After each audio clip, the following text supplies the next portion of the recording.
backstage. It's like being a WWF wrestler, but with less sexual allegations against you so far. What I like being here is, well, everyone's got amazing beards. Rich got a great beard, Mike's got great facial hair.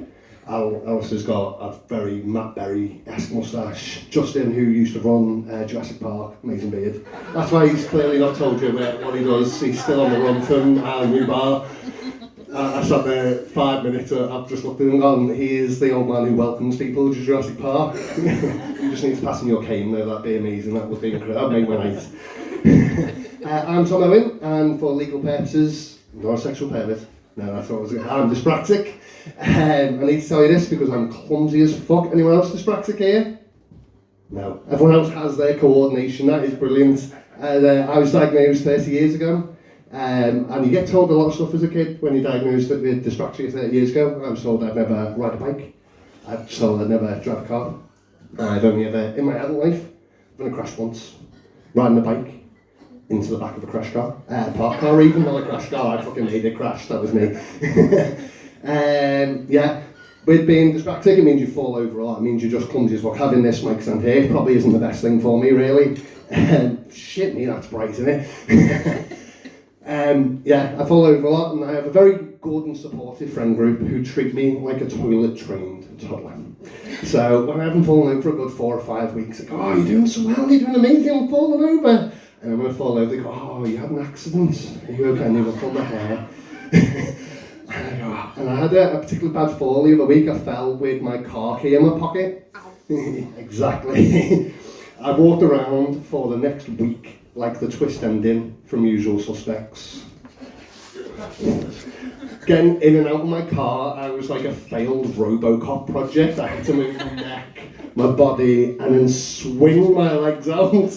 And so I get a dyspraxic and ADHD-riddled child out the car with me at the same time, and he doesn't have a concept of time. He's like a dog when you leave it at home and you shut the door. There's no concept of time for this poor, unfortunate child that is grown from my spawn. That was very graphic, wasn't it?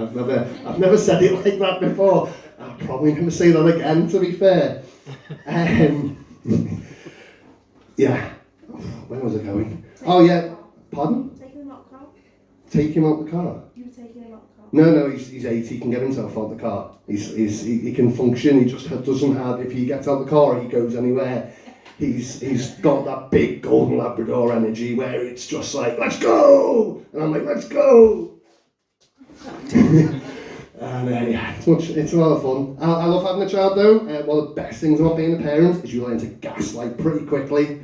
Is anyone else a parent here? Yeah. Wow, fucking hell, someone trusted you with a lot of fucking kids, and looking at this room, it's... Yeah, did you gaslight your child? Did you ever gaslight him? Love it. Yeah. Santa Claus is the biggest gaslight ever. I love the Santa Claus gaslight you tell kids that Santa exists.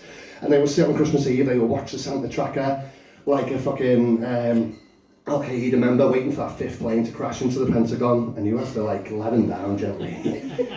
And it's sad as well because he's 18. No, he's 8 obviously. No one was fucking me yet. 17 years old. They're still not fucking me now, to be fair, but that's different matter. I was seeing someone though. I do have an ex-wife. We'll go with that one first. We went to therapy, and she sent me to therapy first. To be fair, I went to this therapist, and I have a lot of issues. I do have a musical number for this. I don't like this one because it's giving me anxiety. I can't really play an instrument, but I did download a piano app just for the purpose of this. Does everyone know what this note is? Yeah. Yeah. So, when I was a young boy, my father left on Christmas Day 1993 and took the washing machine with him. I did see my dad up until I was 17. My last word to him was "fuck you," which is an amazing word. It's such power to say that to your father. But I grew up with a lot of abandonment issues. And I started going to therapy at 29. I went to this therapist for a couple of 8 or 9 times. I turned up one day and it was raining, like Batman parents' funeral, raining. And she opens the door and she goes, "I've got friends around, you don't have an appointment today," and shuts the door on me. And so I had to gaslight into the things of reasons I was going to therapy. So the next therapist I went to was my ex-wife's therapist. We went to a lot of couples therapy to begin with, and I told the story about my dad leaving on Christmas Day. And I told her, I tell her as a joke, I fucking tell her as a joke. I told her for a joke for a year, and previously I just tell it in work for a laugh when it comes up to Christmas and why I hate Christmas, but that's a different matter. That's why I go to therapy, to explain why I hate Christmas.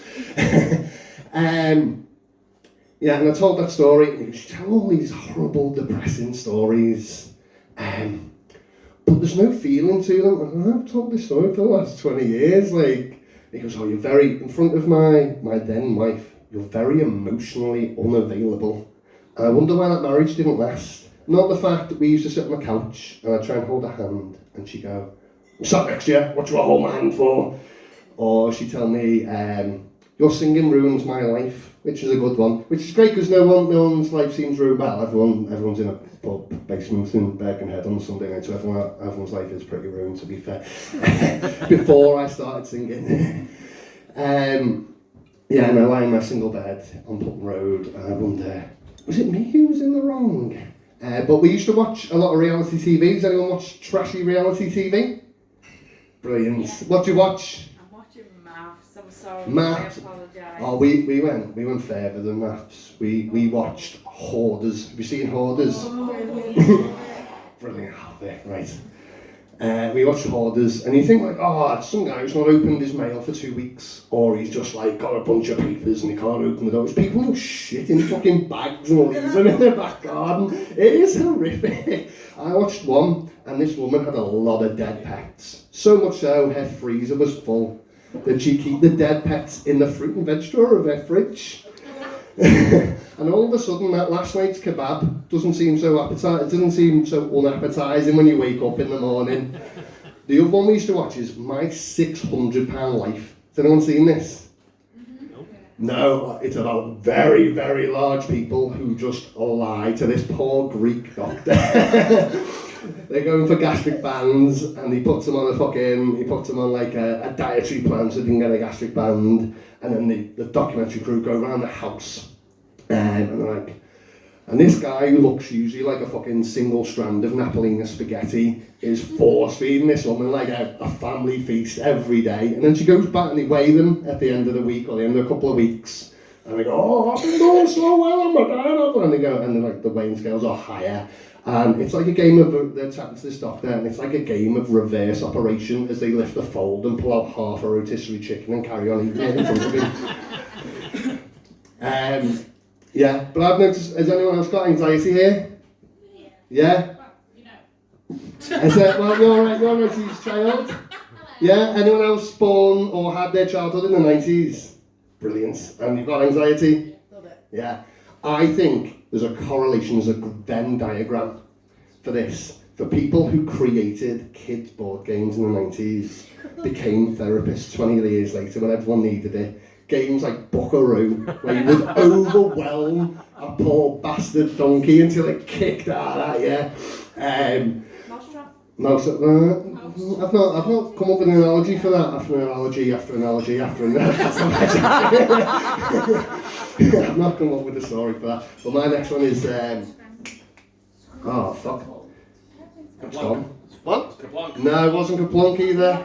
Operation. Well, I've done the operation bit, mate. Papa Pirate. Well, there's Papa Pirate. Do you know what? I'm just getting it. Sorry, I'm just carrying on playing the piano really badly. The things that you have to put in a certain time and it pops up on there. Yeah, that's Papa Pirate. Yeah, we're getting there. That's So different, that, isn't it? Like, it is. I can't remember what it's called. Me neither. Crocodile dentist. Crocodile dentist gives people anxiety. Fucking well, but I bought it for my son just to shit him up. To be fair, I'm not big on anxiety. I am like when I'm stood in front of people and doing this to cope with therapy. It like as a reverse doing therapy. But I never had a crocodile dentist or Papa Pirate as a kid, so I'm not very anxious. I'm very much an extrovert, and crocodile dentist is why millennials and Gen Z are not dentists these days.